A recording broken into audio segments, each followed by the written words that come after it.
Munsi It's a great pleasure and a joy to see you as dressed as you are and you look so kandi by'ukuri biradukora ku mitima yacu. touches our hearts. Nk'abasanzwe turiko turakora ibikorwa dukorana namwe Those who are serving God with you, biratunezereza kandi biraduhimbara. we are glad to see you. Rero numva ata menshi novuga umukozi w'Imana asanzwe arongoye aka karere yabivuze ibitari bike. I wouldn't say anything because the regional director has said almost everything. Reka twakira abakozi b'Imana badukunda cyane batwitwararika badusengera. Let's welcome the servants of God. They love us so much.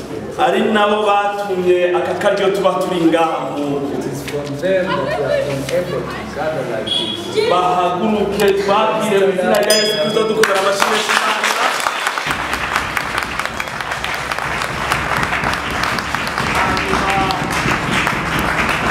Baratamikuramutsa bace bongera babandanye n'igikorwa cy'uyu munsi. They are going to greet us and they will continue with the whole ceremony. Kugira ngo byose bikomeze kugenda neza. So that everything will be done accordingly. Yesu ahezagire cyane Thank kare. you so much. Hello to all of you wonderful students. Abaramukije mwese abanyeshuri beza. It is so great to be here. You know, as it's been said many times, we had many obstacles to come on this trip. Uko bagumye babisubiramo twarahuye n'ibibazo byinshi igihe twagire dufata urugendo. And many people said, why would you go to Africa in the middle of a worldwide pandemic? Bakatubaza ati ahubwo ni gute mwebwe mushobora kwiroha mugafata iyo ngingo yo kugenda muri Afrika handi hari ikiza ku isi. And if they were here with me now, Ndazi iyo baba bari kumwe nanje uno munsi. I would show them why. Nari kubereka igituma twanje. You are the reason why.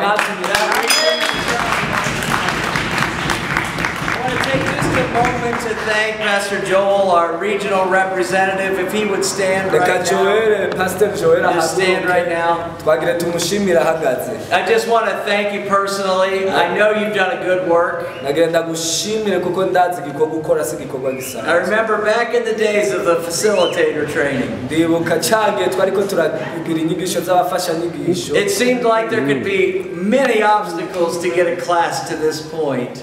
Twarabibona yuko vyagaragara nk'uko imbega ibibazo byinshi mu nzira byari gutuma ishuri ridashobora gushikarisha. But you've done a great job. You did it. Look at all these Warabikoze students neza here. cyane raba abanyeshuri bose. So we say God bless us. To our government official, God bless you. It's so good that you're here today. Turagushimiye wewe waje ubuserukiye guverineri niteka kuri twebwe kukubona ngaha. I think the one thing that you can take from this is there's many people from many different churches. Ikintu ngaho hakura nkaho waje userukira uburongozi nuko ngaho hari amashengero aserukirwa amashengero menshi hari abanyeshuri bava mu mashengero atandukanye. And this kind of unity is being celebrated in every school in this province. Kandi ubu bumwe buriko burahimbazwa mu mashuri menshi atandukanye yacu muri iyi ntara yanyu. And I'd like to recognize Elijah and our UCE team, if you would stand. Reka nabo bahagarara baje bavuye muri UC.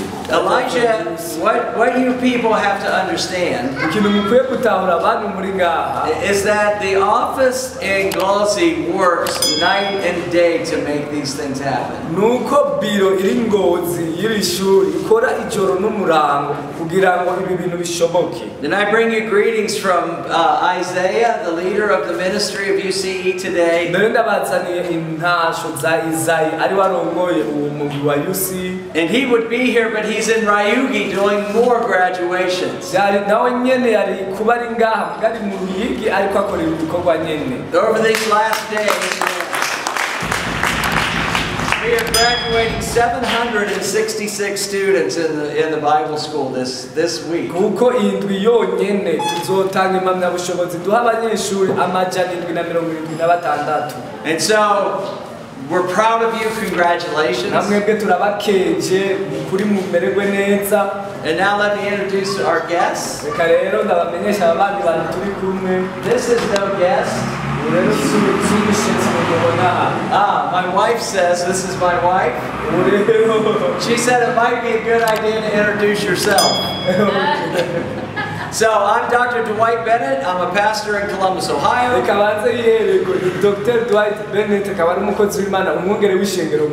I'm also the director of schools for Harvest Preparation Schools of Ministry. And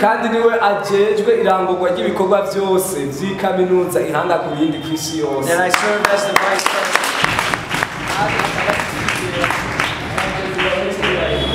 And this is my wife, Tammy. She is a Nation University student as well. And she has her master's degree. Why don't you take a moment to greet these students? It is wonderful to be here today. I think it's amazing that you have such a gift that God has given you. And it's the Word of God that becomes knowledge, which is power. But I want you to take it from head knowledge and put it to your heart. Because when your heart's involved in something, it's the highway to God's heart. Congratulations, we are so proud of you today. And I want to introduce to you another student from our church. Her name is Miss Lacey. And she is getting ready to graduate with her bachelor's. And so, Lacey, why don't you greet these students? Yes. Thank you for having me.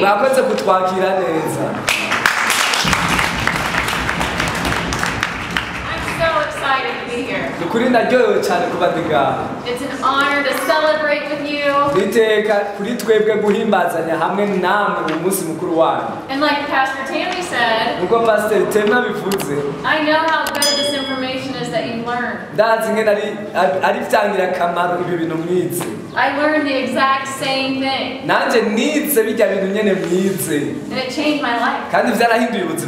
It'll change your life. And now you get to go out and do what you learned. You'll be change makers. Right here in Burundi. Thank you for having me. Congratulations. Now, as the director of schools, and by the authority given to me by the Board of Trustees of Harvest Preparation International Ministries, and by the Board of Trustees of Nation to Nation Christian University, I hereby declare that this is an official site for a graduation today.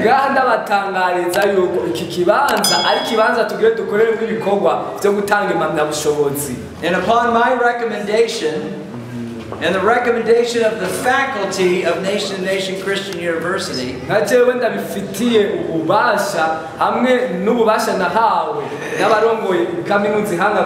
today we will be giving you your diplomas that you have worked very hard to achieve. 5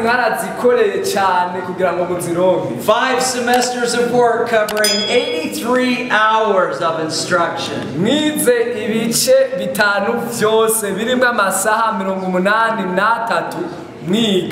This is a proud moment for you and your family. So let's not delay this any longer. Let's get the degrees in your hands. So let's move this table to the side.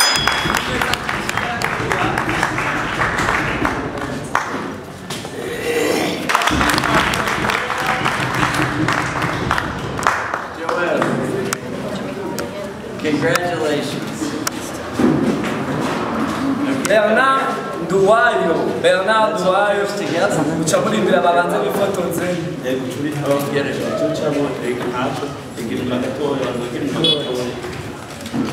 Okay. Congratulations. Okay. Bernard? Yes. Congratulations. Muhigirwa Gordien. Amashimeshi kuri Gordien. You're welcome. Congratulations. Emmanuel Hakizimana. Amashimeshi. Pretty. You're welcome. You earned it. No, do it like this so they can get a picture. Emmanuel Hakizimana. Thank you. Hakizimana Emmanuel. Nishimwe Bernadette. Amashimeshi kuri Bernadette.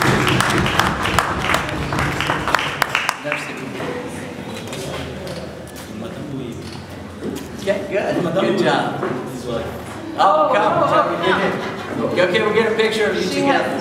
She has a Get a picture of both of you. Oh, yeah. What's it?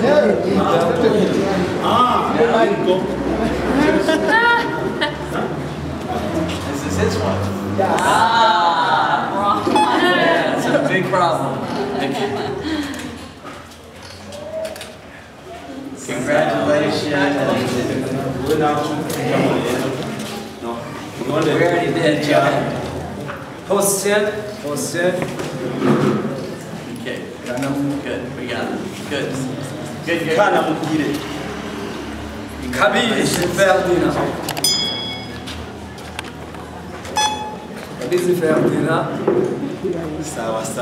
Good. Amashimeshi kuri Ferdinand. Congratulations.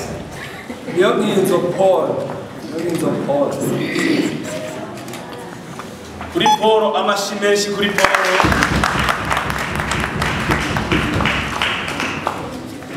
Congratulations. Good job. Zigamisoni Verdian. Mutame huo.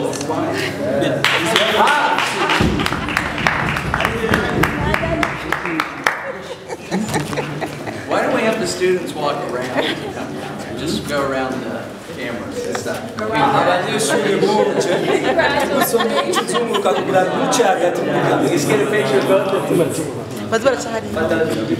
Muzifate mwese. Grabe kamera. Salvatore Zosaba muce. Good job. God bless you guys. Good job. Salvatore amashimeshi. Ari nanga. Naonye ninacha.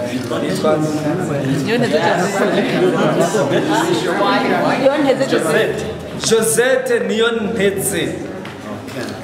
That's yeah, come on. Congratulations. Great job. So they can see it.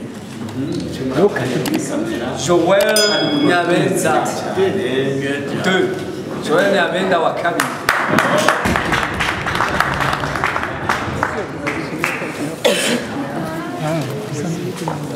Iburo Sylvestre. Congratulations. Good job. Foto. Aho nitwemerewe kuhaca. Muze guca mungaha ayi.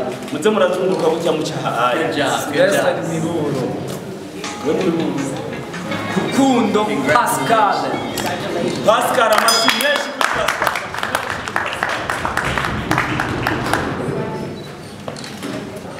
Sawa. Good job. Pascal, good job, my friend. Niko bayisaba Olive. I think so.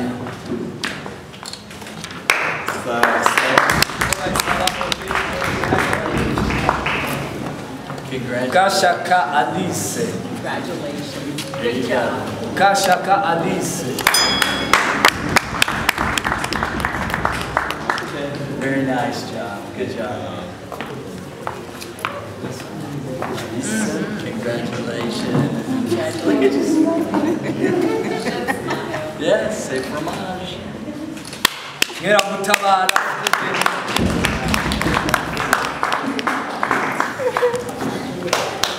Good job.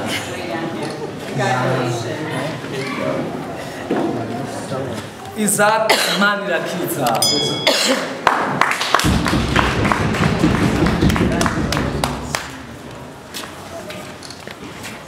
Mudahinduka Jean. Congratulations, Isaac.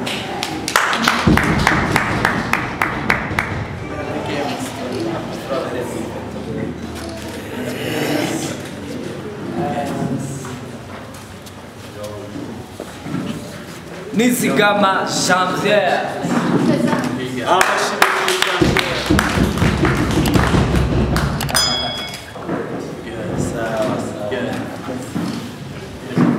Leonard Ushimanwai. Wonderful, good job. Let's get a picture.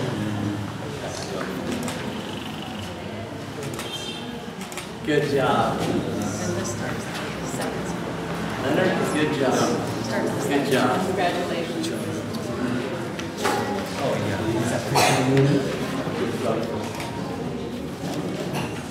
François Niamundier.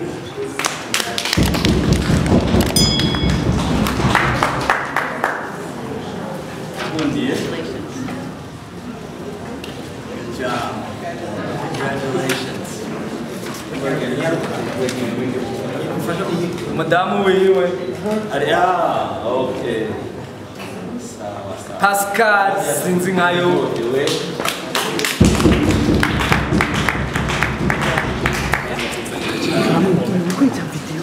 Pascal.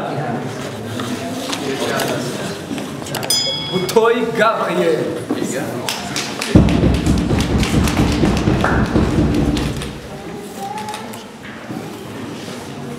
Digonoir Juvenal. Congratulations.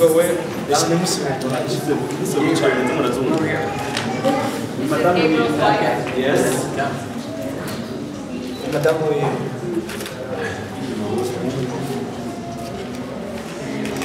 Good. Congratulations. This is his wife. Congratulations. Congratulations. Yes. Savimana Nicodème. Congratulations.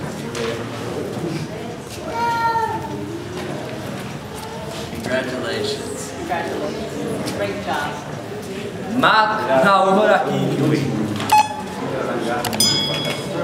No wrong place.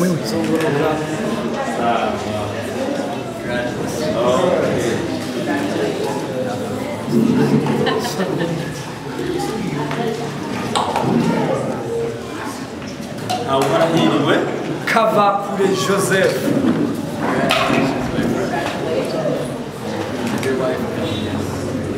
Amashineshi.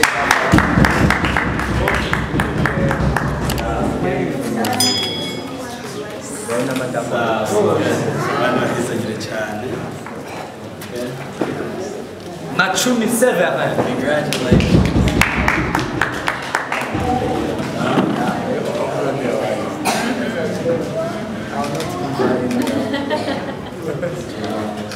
Stop.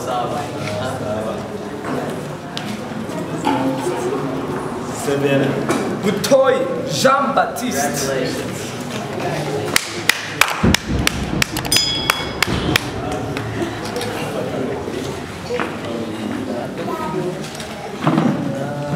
Butoy Jean-Baptiste. Madame Ouenana. Congratulations. Nibiranije Jean-Claude. Ari Chiatario.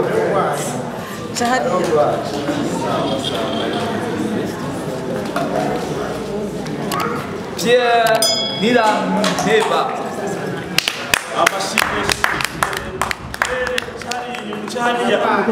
Merci. We have two us. Absent is sick. We have two us. Jean-Claude na wenye narabara. Is that it? We are done. Okay. All right. Well, I'll just do my song. Hey, like, you want to say something? urafata akanya muvyihweza neza ingene izo mpapuro zisa. The university gives a beautiful degree. Kaminuza itanga urupapuro rw'umutsindo rwiza. And your degree has the official stamp of the university. Uraza kubona ko ikidodo ca kaminuza ngaho kuri izo mpapuro zayo. And then the next page that you received, hanyuma urundi rupapuro mwaronse, it's your official transcripts. ya manota yanyu mwaronka. So anywhere in the world where you take that transcript, uzojana manota hose kuri yose, you'll be recognized as a nation-to-nation student. bazobimenya kuri umunyeshuri w'ikaminuza hamwe kuri. And it also has the official seal imprinted on it. kandi uravye ayo manota yawe uraza kubona ko n'ikidodo kirimo indani. Why do we go to all that trouble? Because you went to a lot of work to earn that degree. And it's something that you can be very proud of. I want you to know and remember you're a part of a big network of students. 760 receiving degrees. And many thousands more participating in the school. Pastor Joel mentioned that tomorrow and the next day we'll be training.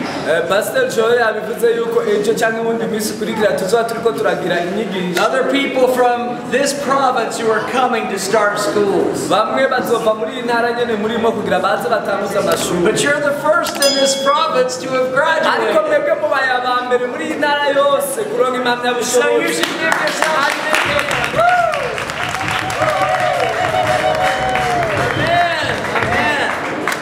Now listen, let me say something to you. One of the things that you have to understand about this school, this is not a school to just fill your head with knowledge. The things that you learn in your classes, they motivate your heart to want to do things for God and His kingdom. And I know for a fact that all of you have a call on your life from God.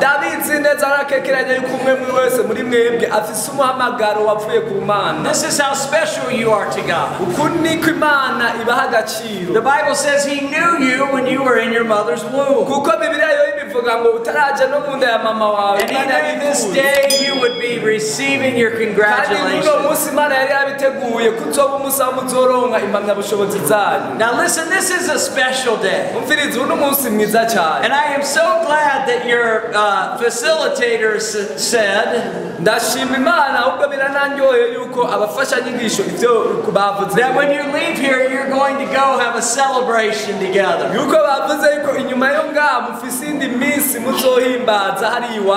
I think celebrations are important in the kingdom of God.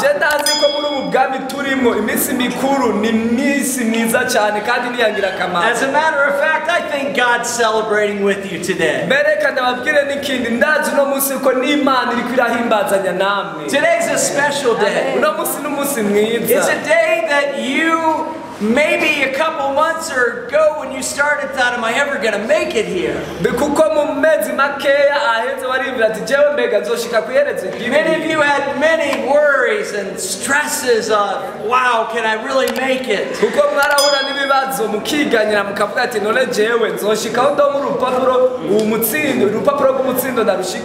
But this special day proves that you have.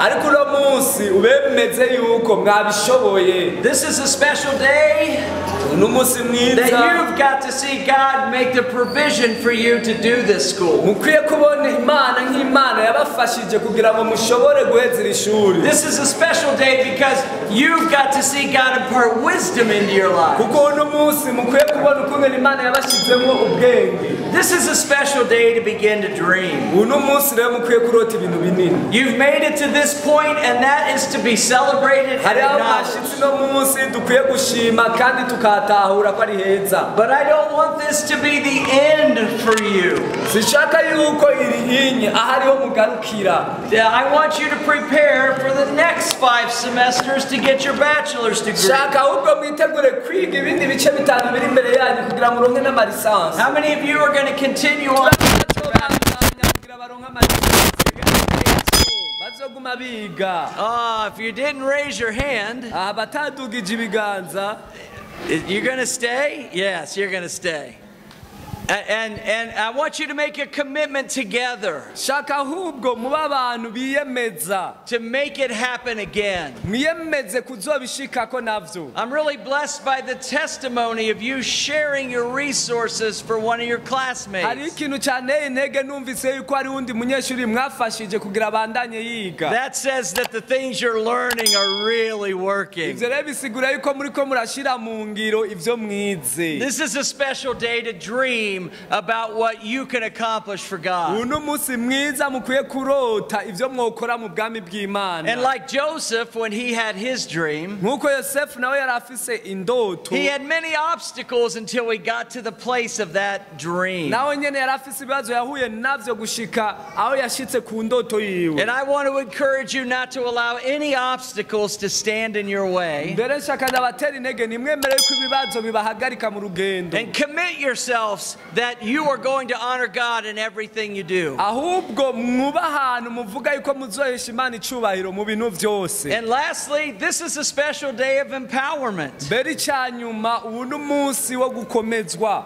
There's a saying we have in America hariho umugani tuvuga muri Amerika that we say knowledge is power. dukunda kuvuga ngo umuntu afise ubumenyi aba afise ubushobozi. And in those 83 credit hours you've earned, muri ayo masaha 83 mwamaze mwiga, I know that all of those professors ndazi yuko bajya abigisha bose have babigishije imparted a great deal of knowledge to you. hariho ubumenyi budasanzwe bashize muri mwebwe. It's not about what you learn, it's what you do with what you learn. ntivyerekeye gusa ivyo wiga ahubwo ikintu nyamukuru ukoresha iki ivyo wize. And the Bible says we're not to just be hearers of the word, kuko na Bibiliya irabivuga ngo ntidukwiye kuba bumva ijambo gusa, but we're supposed to be doers of the word. ahubwo dukwiye kuba abantu bashira mu ngiro ivyo twize. Get involved in the kingdom. genda ukore mu bwami bw'Imana. Make a difference in people's genda lives. uzane impinduka mu buzima bw'abantu. Do everything you can to honor Jesus Christ in kora your icyo life. ushoboye cyose kugira Yesu ahabwe icubahiro mu buzima bwawe. And I say to this graduating class today, reka rero mbwirire ishuri ryaronse impamyabushobozi. may God bless you and keep you. Imana ibahezagire kandi May ibarinde. God's face shine upon you. reka inyonga z'Imana And may zibakayanganire. God's grace follow you every day of your life. bujane namwe ibihe byose muzobaho. We're proud of you here at the Harvest Preparation Schools of Ministry. turanezeye kuba turi kumwe namwe twebwe tuva muri HPIA. And you should too be proud of yourself. kandi namwe mukwiye kwinezerererwa. God bless you. Imana ibahezagire. Enjoy your celebrations. munezererwe umunsi mwiza. And we are so proud of you. natwe turabanezererewe. God bless you.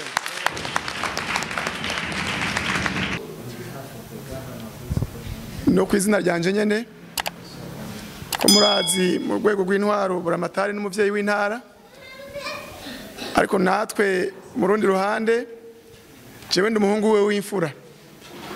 hanyuma imfura nase mu Kirundi bavuga ngo baragira gute, barangana. arafise abandi bahanuzi bane. He has other counselors. mu vy'ukuri nagira ngo rero ndabibwire nitwa Nduwayezu Eric. My name is Eric Nduwayezu. Sindi umuhanuzi nk'uko benshi mukunda kubivuga. I'm not the counselor as many people say. Nitwa umuyobozi mwishikira. I'm the closest to the governor. umuyobozi mwishikira. hanyuma rero no kugira suko nahimbagwa n'ibyo mwonyita mugabo no kugira ngo gusa amazina mu yamenye navugwa. So I do not want you to mix up the titles of the people who are working in that office. Ndu muvuka ahanye na hafi mu ikomine ya Kirundo. I was also born here in the province of Kirundo. Hirya gato hari igikuyo. Just very close to this place. hanyuma rero aboja muri kahise bomenya na data mugabo yarashengeye. If you do the research, you even find out my father, but he has already left. hanyuma rero umunezero mwinshi. It's a great honor and a pleasure. ko twambaye ikirezi ntitwakimenya ko cera ngaha. Yes, we had so many things happening here and we didn't know about them, and there are good things happening. ariko bibaye inyungu kumenya ko hariho formation iri accélérée canke kwiga amasaha manaka kugira ngo abantu bitwirinde izina bagira ubumenyi mu vy'Imana no mu vyo uburimyi cyangwa development communautaire. It has been a great thing for us to find out of what is happening here, whereby people are receiving knowledge, being empowered on concerning Bible studies and community development studies. Waserukiye nation to nation university yavuze ngo knowledge is power. The one who spoke on behalf of Nation to Nation Christian University has already said that knowledge is power. But power is nothing without control. But also power is nothing without control. Ubushobozi ntacyo bumaze budashoboye kugira gute. Mudashoboye kwirinda cyangwa kububumbatira. Udashoboye kububumbatira ngo buce hamwe ngo namwe bugira icyo bubakoreye. Kuko Yesu niwe abwiye abigishwa biwe. And as Jesus told his disciples, in the book of John, chapter 10, verse 17, that if you know this, you'll be so blessed if you do what you have heard and what you have heard from me. Don't think that you have arrived. What you have achieved, let it not be something that makes you proud, but let it humble you.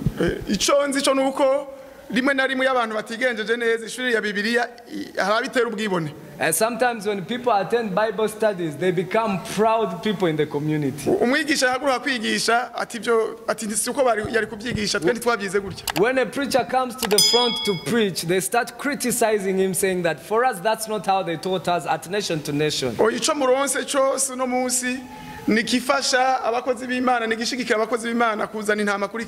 But what you have received and the knowledge you have received is something that is going to help you win more souls to Christ, and is going to make you even more humble and honor those who are in front of you, the leaders in the church.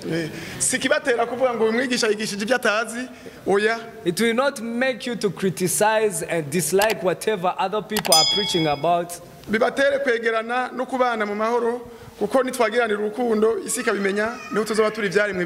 it cause you to walk in unity, be humble, because when we are humble and are loving towards each other, the world will know that we are the true disciples of Jesus Christ.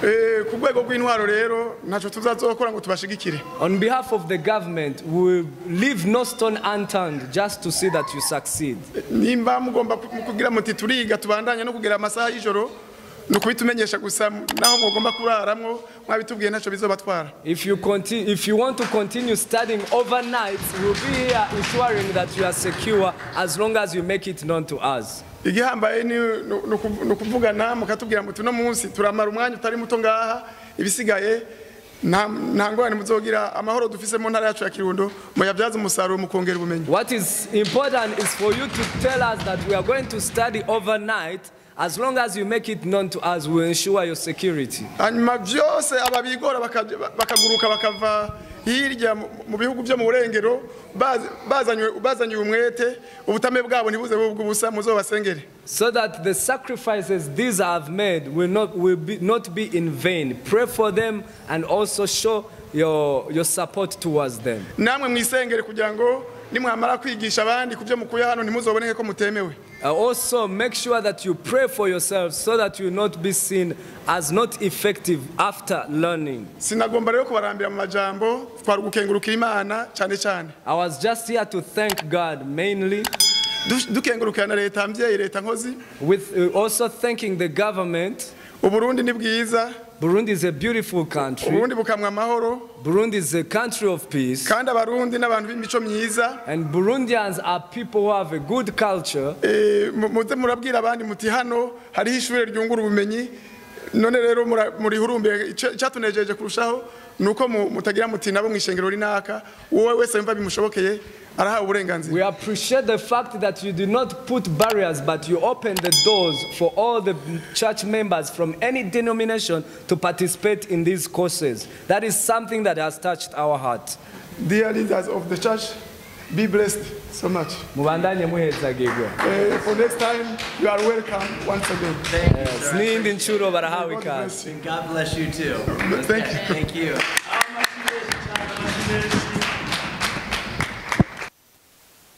today, Lord, ariko uno munsi Mana I just ask that you put the joy of the Lord in their hearts. ndasenga ngo buzuze umunezero wawe mu mitima yabo, That they would really appreciate the great accomplishment that they've seen today. amaso yabo yuguruke babone igikorwa bashitseko uno munsi. And then tomorrow, Lord, Hanyuma ejo Mana they would set their focus to doing the things they've learned baze bashira amaso yabo ku gukora ivyo bize, and becoming a part of semester 6. hanyuma batangure kwiga igice ca gatandatu. Father, we thank you for this beautiful church today. Turagushimiye kuri iri shengero turimwo uno munsi ryiza, And bless the pastor for allowing us to be here. hezagira umwungere w'iri shengero yatwemereye gukoranira ngaha. Father, our hearts are toward you. Imitima yacu ishizwe kuri wewe, And help us to look and act like you. udufashe gusa nawe kandi nko gukora nawe. Let your blessings be upon this meeting. Umugisha wawe ube kuri rino koraniro. And Holy Spirit, we ask you to seal everything that was accomplished today. Mwemu yera shigikira ikintu cyose cyashitsweko uno munsi. In the wonderful and powerful name of Jesus, I Tubisenze pray. mu izina rya Yesu ry'ubushobozi. Amen. Amen. This officially ends our time of graduation. Let's give a hand to all the graduates today. Congratulations. We hope to see you again soon. Turiteze guhura namwe kandi vuba. Now we would like to quickly take a class photo. Tugire dufate ifoto ntoya twifotoze. And so maybe we could do it here. Zoba ari vyiza tuduze So come right now. abanyeshuri baze. Do you have a better idea? Want to go outside? Okay, let's go outside right now.